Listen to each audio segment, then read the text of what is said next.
मुळात 1990 पर्यंत आपल्या देशाची धोरणं ही ग्रामीण केंद्रीय धोरणं होती आणि त्या धोरणामध्ये शेती व्यवसायाला बऱ्यापैकी महत्त्व होतं. दुसरा मुद्दा असा की तेव्हा शिक्षणाचं महत्त्व आपल्या देशामध्ये कोणाला जाणवलेलं नव्हतं आणि शिक्षणाशिवाय ग्रामीण भागामध्ये पोट भरण्याइतकी परिस्थिती वाटत होती. म्हणून सगळे लोक अल्पसंतुष्ट असल्यामुळे थोडक्यात जीवन आपलं बरं, कशाला आपण वन-वन करत दुसरीकडे जायचं, अशी एक मानसिकता होती.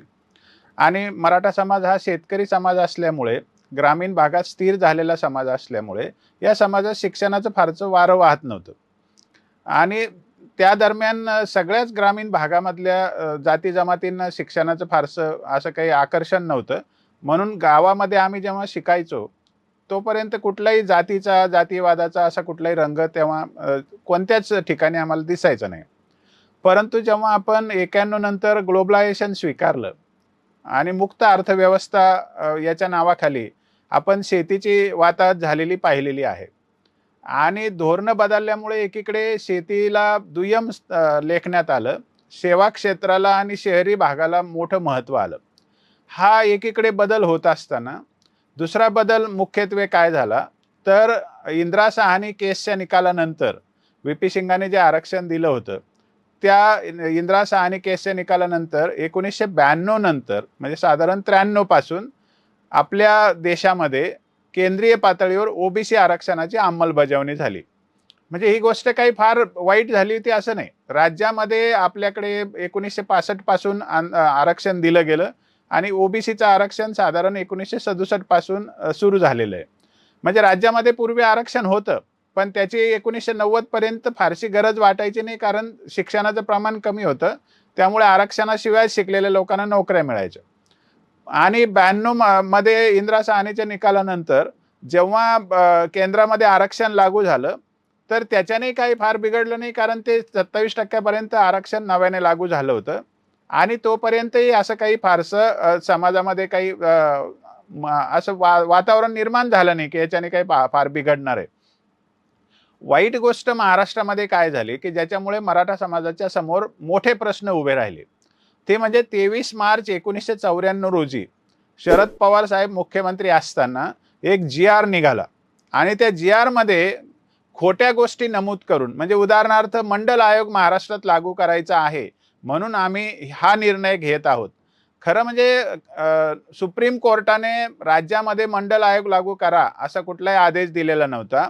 सुप्रीम कोर्टाने मंडल आयोग स्वीकारलेला नव्हता आणि म्हणजे लोकसभेमध्ये किंवा पार्लमेंटमध्ये, संसदेमध्ये मंडल आयोगाला कोणी मान्यता स्वीकृती दिलेली नव्हती. परंतु राज्यामध्ये कदाचित पवार साहेबांचा कोणी गैरसमज करून दिला असेल ओबीसी नेत्यांनी, पण पवार साहेबांच्या हातून हे काम घडलं. 23 मार्च 1994 रोजी एक जी-आर निघाला आणि त्या जी-आरमध्ये पूर्वी जे महाराष्ट्रामध्ये 14% ओबीसीचं आरक्षण होतं, व्हीजेएनटी ओबीसी, ते आरक्षण एकदम 30% पर्यंत वाढवण्यात आलं. आणि त्याच्याही पुढे जाऊन त्या दिवसापासून राज्यामध्ये शिक्षणामध्ये 50% आरक्षण नव्याने आणण्यात आलं.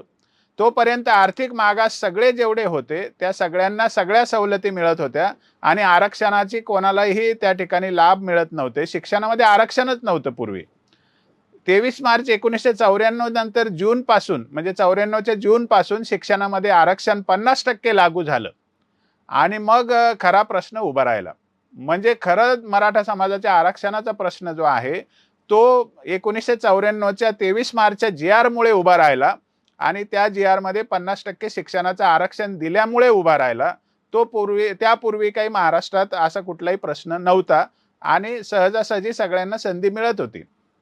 म्हणजे एकीकडे ग्लोबलायझेशन आलं, गावातले लोक शहरात येऊन शिकायला मागू लागले, सगळ्यांचा नोकरी करून आपल्याला प्रगती करता येते, इकडे सगळ्यांचा ओढा 90च्या दशकात झाला आणि दुसऱ्या बाजूला शिक्षणामध्ये 50% आरक्षण एकदम आलं आणि नोकऱ्यामध्ये सुद्धा 50% आरक्षण आलं.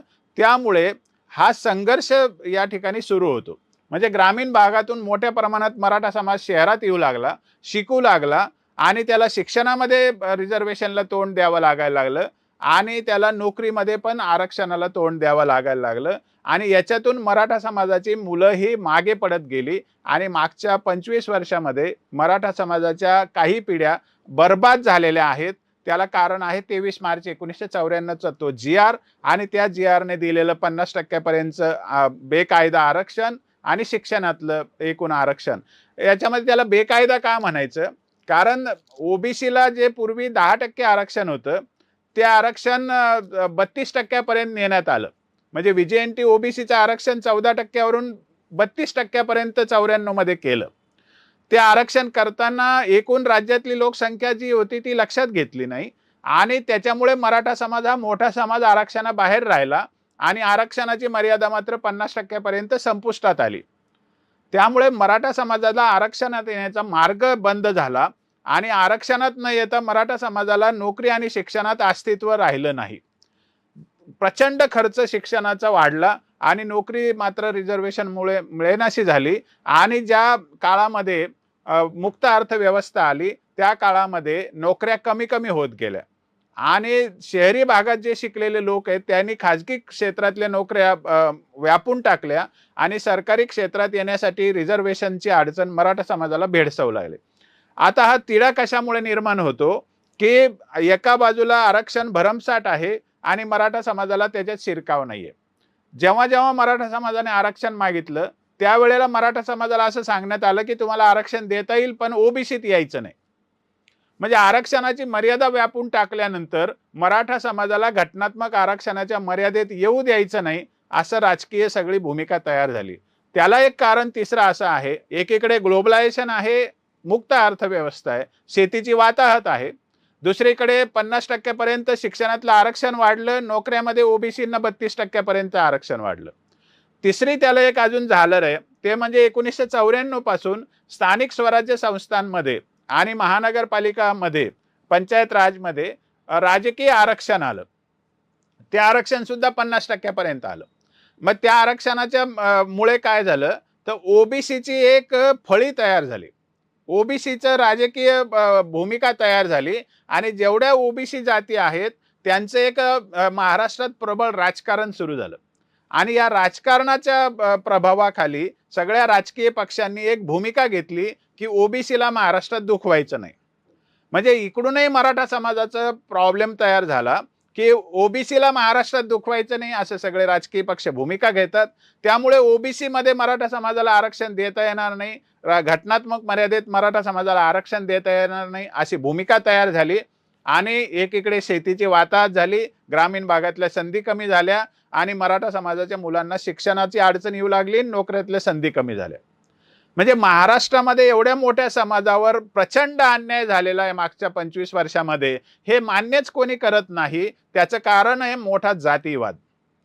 मराठा समाजाचे लोकप्रतिनिधी सुद्धा राजकीय पक्षाच्या नेतृत्वाच्या दबावाखाली आणि पक्षांच्या भूमिकाच्या दबावाखाली मराठा समाजाचं नेतृत्व सुद्धा न्यूनगंडात गेलेलं आहे. ओबीसीच्या बद्दल काही बोललं तर आपण निवडून येऊ शकणार नाही असा मराठा समाजाच्या नेतृत्वामध्ये एक न्यूनगंड तयार झालेला आहे. म्हणजे शरद पवार साहेबांसारखा नेता सुद्धा मराठा समाजाच्या प्रश्नाकडे गांभीर्याने बघत नाही. त्याला कारण आहे ओबीसीचं राजकारण. म्हणूनच भाजप असेल तर भाजपने तर ठरूनच ठेवलंय की त्यांचा माधव फॉर्म्युला आहे आणि ओबीसींना घेऊन वरिष्ठ जातींचं पॉलिटिक्स करायचं हे त्यांचं धोरण आहे. त्यामुळे सुद्धा मराठा समाजाकडे बघायला भाजप तयार नाही. म्हणजे अशा संकटात मराठा समाज सापडलेला आहे. मग आता याच्यामध्ये मराठा समाजाला आरक्षण का मिळत नाही तर मराठा समाज मागासलेला नाही असं अजिबात नाही. मराठा समाज हा मागासलेला आहे हे राणे समितीने ठरवलं, हे न्यायमूर्ती गायकवाड आयोगाने ठरवलं, हे आता न्यायमूर्ती शुक्रे आयोगाने पण ठरवलं. त्याच्या उलट ओबीसीचे घटक मागासलेले आहेत का याचा कुठलाही पुरावा नाही. ओबीसीला आरक्षण देऊ नये का तर ओबीसीला आरक्षण दिलं पाहिजे, परंतु घटनात्मक पद्धतीने दिले पाहिजे, न्याय्य लोकसंख्येनुसार दिलं पाहिजे अशी भूमिका ओबीसीला कोणी समजावून सांगू शकत नाही. ही राजकीय मर्यादा निर्माण झालेली आहे. मग मराठा समाज 25 वर्ष जर त्रासलेला आहे, वंचित आहे, आरक्षणाची त्याला गरज आहे, त्याचं मागासलेपण जमिनीवर सिद्ध झालेलं आहे, आयोगाचे अहवाल आहेत, तरी पण या समाजाला आरक्षणाच्या मर्यादेमध्ये आरक्षण मिळत नाही. मग आता मराठा समाजाने करायचं काय? 3 वेळेला मराठा समाजाला 50%च्या मर्यादेच्या बाहेर आरक्षण दिलं गेलं. एकदा काँग्रेस सरकारने दिलं, त्यामुळे काँग्रेस सरकार असं म्हणू शकत नाही की भाजपवाले काही करत नाही. काँग्रेस सरकार 2014ला राज्यामध्ये सत्तेत होतं आणि केंद्रामध्ये सत्तेत होतं. त्यावेळेला जर काँग्रेसच्या सरकारने काँग्रेस आघाडीच्या सरकारने जर आरक्षणाची मर्यादा वाढवली असती तर कदाचित मराठा समाजाला 50%च्या वरचं आरक्षण टिकलं पण असतं. परंतु त्यांनी मर्यादा वाढवण्याचा प्रस्ताव केंद्राकडे दिला नाही आणि मर्यादेबाहेर आरक्षण दिलं. त्यामुळे ते कोर्टात टिकलं नाही. 2018ला दिलं ते कोर्टात टिकलं नाही. 2024ला दिलं तेही कोर्टात टिकणार नाहीये, कारण ते 50%च्या वरचं आरक्षण आहे. बरं, याच्यामध्ये कोर्टाला खरी माहिती सरकार देत नाही की मराठा समाजाचं 50%च्या वरचं आरक्षण हे ओबीसीच्या मुळे द्यावं लागतंय, मराठा समाजामुळे नाही. मराठा समाज 50%च्या वरचं आरक्षण मागत नाहीये. मराठा समाजाला घटनात्मक मर्यादेतच आरक्षण पाहिजे, कारण त्याची त्यांची पात्रता सिद्ध झालेली आहे.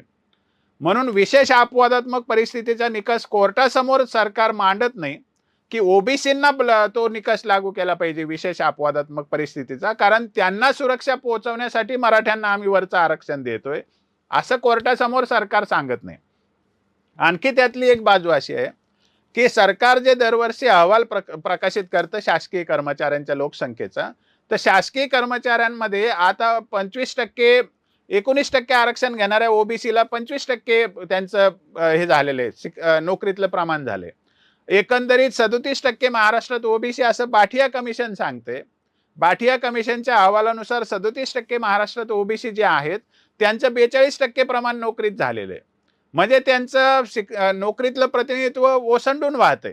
तरी सुद्धा त्यांना घटनात्मक मर्यादेचं आरक्षण त्यांनी व्यापून टाकलंय, त्यात मराठ्यांना घेतलं जात नाही. मग आता मराठ्यांसमोर पेच असा तयार झाला की आम्हाला जर आरक्षण पाहिजे असेल, घटनात्मक मर्यादेत आरक्षण पाहिजे असेल, तर आम्हाला मागणी केली पाहिजे. म्हणून मराठा समाज मागणी करतो ती घटनात्मक आहे, न्याय्य आहे आणि त्यांच्या मागणीला कोणीही असं म्हणू शकत नाही की ते काही बेकायदेशीर काम करतो.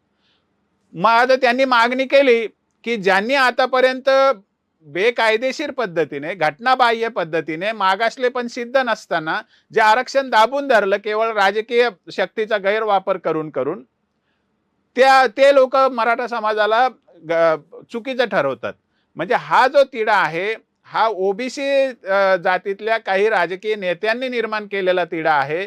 सामान्य ओबीसी समाजाला हे कळतंय की मराठा समाजाला सुद्धा आरक्षणातला वाटा दिला पाहिजे आणि त्यामुळे जातीवाद निर्माण होतो, मराठा ओबीसी वाद लागतो. हा मीडियाने आणि राजकीय लोकांनी केलेला नॅरेटिव्ह आहे आणि या नॅरेटिव्हला ओबीसी जातीतले काही ठराविक नेते कारण आहेत.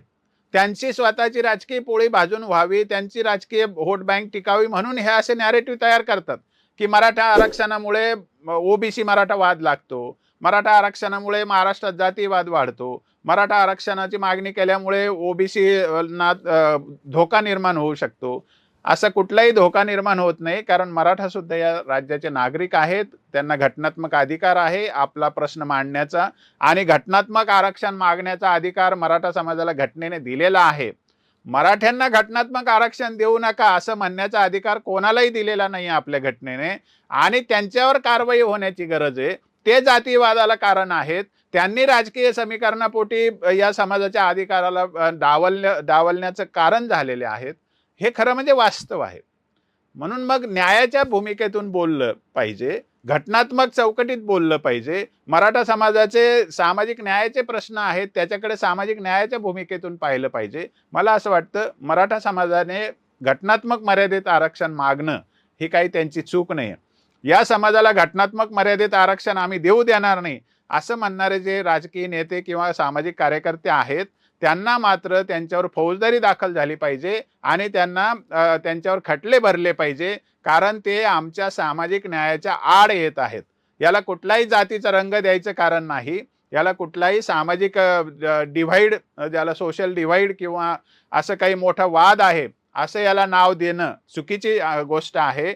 यामध्ये मराठा समाजाच्या सामाजिक न्यायाच्या विरुद्ध, मराठा समाजाच्या घटनात्मक अधिकाराच्या विरुद्ध जे लोक आडवे येतात त्यांच्यावर खटले भरले पाहिजे, त्यांच्यावर कारवाई केली पाहिजे. तो त्यांचा व्यक्तिगत गुन्हा आहे. ते कोणत्याही समाजाचं मतदान घेऊन आम्हाला विरोध करायला येत नाही. त्यामुळे हा ओबीसी मराठा वाद नसून मराठा समाजाच्या विरुद्ध काही व्यक्ती, राजकीय नेते, सामाजिक कार्यकर्ते व्यक्तिगत आमच्या विरोधात आहेत. त्यामुळे हा दोन जातीमधला, दोन वर्गामधला लढा नसून काही व्यक्तींच्या राजकीय लालसेपोटी, राजकीय लाभापोटी मोठ्या समाजाच्या सामाजिक न्यायाच्या विरुद्ध घेतलेली ती भूमिका आहे असं मला वाटतं. त्यामुळे याला ओबीसी मराठा वाद म्हणणं हे मुळातच चुकीचं आहे.